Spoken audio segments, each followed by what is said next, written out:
Estamos de volta com o Gazeta Entrevista ao vivo, 2 horas no estado do Acre e aqui comigo no programa, como nós anunciamos, o debate é sobre a participação feminina na política. E a OAB, a Ordem dos Advogados do Brasil, é uma instituição que tem tanta credibilidade que levantou esse debate em todo o país e aqui no estado do Acre vai ter, digamos, a cor local também, a cor acreana a respeito desse debate.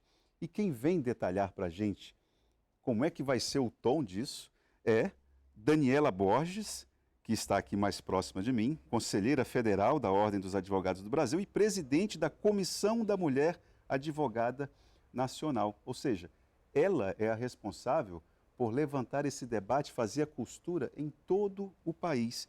E mais adiante ali, Marina Belandi, perdão. Eu perguntei como é que era a pronúncia antes de começar o programa e é mesmo assim, é a vice-presidente da Ordem aqui no estado do Acre, Daniela e Marina. Muito obrigado pela participação de vocês aqui no programa. A gente que agradece. Bom, Daniela, como é que o Acre está em comparação a outros estados do Brasil? Você que já está com esse debate, levando esse debate em todo o país. Primeiro, boa tarde, tá? É um prazer estar aqui no programa. O Acre, ele tem uma situação, pelo que eu já pude perceber, pelo meu olhar, de destaque, né? De 8 deputados, 4 são mulheres, isso é uma coisa bastante bacana, uma senadora, né? A prefeita aqui, mulher, então acho que vocês estão com um cenário diferente do que eu já encontrei em outros estados estados do Brasil. A Assembleia aqui estadual nem tanto, mas no âmbito federal e municipal... A coisa está indo. Está indo. Nesse tom. Agora eu vou passar a bola para a Marina. Essa sensação, você tem o mesmo olhar de que a coisa está boa para o Acre? Nós tivemos duas situações. Essa última eleição, nós tivemos 4 deputadas federais, o que para nós é importante, foi muito bom, porém, nossa Câmara Municipal nós temos apenas 2. E na Assembleia Legislativa nós temos 4. Já tivemos mais participação feminina. Então, eu acho que nós ainda temos que evoluir mais ainda nesse sentido. Agora, Daniela, olha só como a situação, ela é uma situação paradoxal.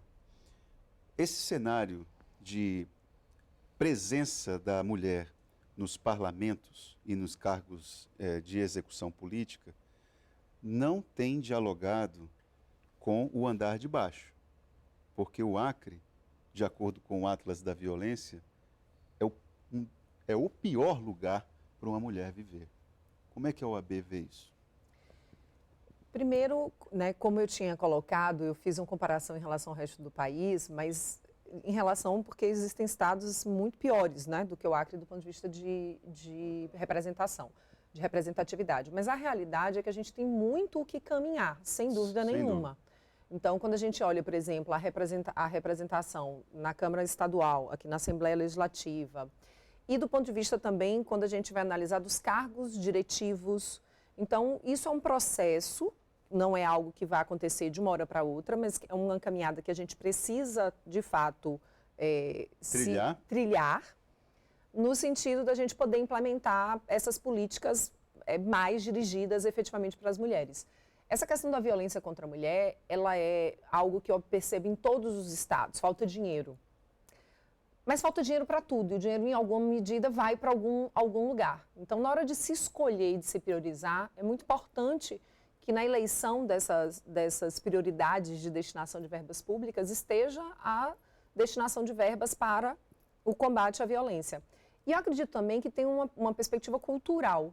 A violência contra a mulher não está ligada apenas à questão da política repressiva, mas a gente precisa trabalhar com uma política preventiva e a gente também precisa entender que isso é reflexo de uma cultura. E nesse aspecto específico, a presença das mulheres em cargos de liderança, em espaços de poder, ela é importante não apenas do ponto de vista de ter mulheres que possam adotar políticas mais efetivas nesse enfrentamento, mas também do ponto de vista de mudança de cultura. né, do ponto de vista de mostrar que as mulheres, né, estão dentro da relação homens e mulheres numa posição de igualdade e a partir daí se criar, né, e se contribuir para a mudança também dessa cultura. Deixa eu apertar a Marina aqui. A criação de uma nova cultura, como é que isso está posto ali na Ordem dos Advogados do Brasil no Acre, entendendo que esse fator cultural aqui no Acre é fortíssimo? O conselho ali da Ordem espelha isso? Sim, sim. Apesar de você ser a vice-presidente?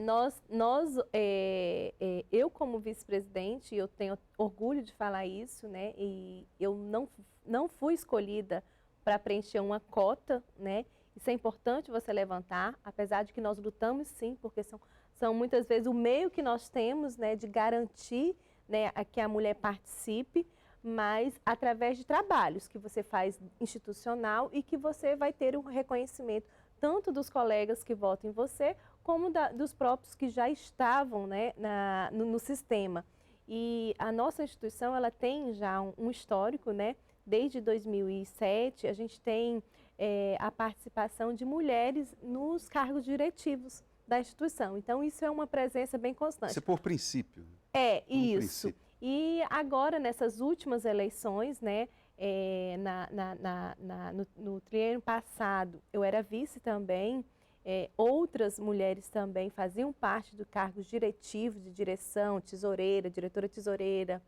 Hoje nós temos a nossa primeira conselheira federal, que é a doutora Cláudia Sabina, que está aqui no estúdio. Então, isso nós apresentamos um verdadeiro crescimento, né, da mulher, e com esforços, né? Isso, eu gosto de deixar isso bem explícito, que são os esforços da própria mulher, né? Porque nós muitas vezes temos que abdicar do nosso trabalho, da nossa vida social, da nossa vida familiar, para se dedicar um pouco à instituição. E isso tem rendido bons frutos, né? Hoje, dentro da nossa instituição, nós temos várias comissões que são presididas por mulheres. Daniela, quando é que acaba sendo injusta essa discussão a respeito das questões de gênero se sobrepondo à competência? Como que esse debate acaba promovendo tanto a escolha de determinado preenchimento de um determinado cargo por a pessoa ser mulher e não por ela ser competente para ocupar aquela função? Essa é uma pergunta que, em regra, termina permeando, né, o contexto. Esconde um machismozinho ali. Eu acredito pelo seguinte, a gente discute muito isso no âmbito, por exemplo, da UAB, sobre as mesas, né, os palestrantes, sempre muitos homens, e às vezes alguém levanta, mas se questiona ali a competência da mulher. E eu sempre digo o seguinte, existem homens, por exemplo, que não são excelentes oradores, e tem um espaço deles ali garantido. E nem sempre se discute, quando se trata de homem, a questão da competência. Porque o espaço do homem está garantido. Então, não é quando óbvio... é mulher... Exato. É como se a mulher, para estar ali, ela tem que ser extraordinária. Porque se ela não for extraordinária, ela não tem direito a um espaço. E com o homem isso não existe, porque já está dado a ele o espaço. Então, eu não estou aqui dizendo que nós buscarmos sempre competência não seja algo importante. Mas isso também precisa vir num contexto independente de gênero, entende? Quer dizer, é necessário a gente pensar que homens e mulheres precisam estar o mais qualificados e o mais preparados. Mas esse discurso, ele vem sempre, e esse questionamento vem sempre, na perspectiva da mulher. Então, eu acho que isso esse é um assunto que eu sempre digo assim, é tão cultural que a gente precisa entender. Eu sempre digo, eu me desconstruo todos os dias e me reconstruo, porque é algo que permeia mesmo a maneira como a gente pensa, como a gente analisa algumas coisas. O que está faltando ao debate, Daniela, na tua opinião? Além dessa questão do fator de construir uma nova cultura, o que está faltando na prática? Eu acredito muito nesse projeto do Elas na Política, porque, e aí aproveitando um pouquinho o que a Marina colocou, eu acho que a OAB hoje, para mim, é um exemplo da importância da mulher estar nos lugares, nos cargos e nos locais de liderança. A OAB, ela iniciou, em muito pouco tempo, uma transformação em razão da adoção das cotas obrigatórias. Foi uma defensora, a ordem foi uma defensora? Não, ela adotou internamente. E o que é interessante é que a partir do momento, porque havia o discurso, as mulheres não se interessam. Na hora que vieram as cotas, mulheres interessadas. E aí as mulheres começaram a ocupar cargos e as mulheres começaram a fazer trabalhos incríveis. e começaram a crescer dentro das estruturas e se tornarem indispensáveis dentro daqueles projetos. Então, aquela mulher se transformou? Não. Ela já tinha todo aquele potencial nela. Só não lhe era dado uma oportunidade. E aí, o que acontece? Hoje, com mais mulheres dentro do sistema, o que a gente tem? A pauta da mulher vindo. As mulheres hoje aqui no Acre é mais de 50%, no Brasil é 49,9%. Então agora a gente está discutindo prerrogativa da mulher advogada. Se eu tinha estruturas predominantemente formadas por homens, isso não era discutido. Estou dando um exemplo assim, como é importante as mulheres estarem nos espaços para as discussões virem. E as discussões virem não com as mulheres como grupo de pressão, mas as mulheres podendo estar ali discutindo, trazendo de igual para igual, não necessariamente a pauta de gênero, e sendo ouvidas. Né? Eu também tenho minha opinião aqui sobre política econômica, sobre a questão ambiental, ou seja, e com isso, de fato, a gente também dando, né, um passo a mais dentro dessa... Essa questão das cotas, por exemplo, que você pontua, que a OAB adotou isso, a existência de cotas é só para fazer um ajuste, que historicamente excluiu alguém. Isso. Alguém foi excluído e, portanto, houve uma injustiça. A gente sempre diz que a gente espera muito que um dia a gente não precise de cota. Que esse debate seja superado. Exato, e com certeza. A gente realmente, esse é o nosso objetivo. Mas, por hora, é o que eu sempre digo, se não fossem as cotas, nós não teríamos mulheres, talentos, lideranças que hoje a gente vê dentro do sistema OAB em todo o Brasil. Marina, mulher vota em mulher? Votamos. O critério é mais gênero? Voltando ao debate que a Daniela colocou. Não, eu acho que a gente sempre procura se espelhar, né? Eu, pelo menos, quando eu voto em alguém, eu procuro algo que eu possa me espelhar nele. As qualidades, logicamente, que nós sabemos que tem que pesar muitas vezes, né? O candidato pode ser bom por um lado, por outro lado pode ser ruim. Mas a gente sempre pesa, né, muito isso. Eu acho que a gente também tem que parar de pensar se a mulher não vota em mulher. Não, pelo contrário. Eu acho que nós como mulheres e como homens, também nós temos boas mulheres que podem nos representar em qualquer parlamento, em qualquer cargo de direção, como as oportunidades surgem, né? Eu era apenas uma advogada, fazia parte, né, do sistema, mas em comissão e tudo, e hoje eu estou num cargo, né, de direção. Eu posso entender isso como uma possível candidatura à presidência da Ordem do Brasil no Acre, de Marina? Eu não penso, né, nesta situação. Mesmo depois, mas é possível? Tudo é possível, né? Tudo é possível na vida da gente. O advogado acreano já estaria preparado para ser representado por uma mulher?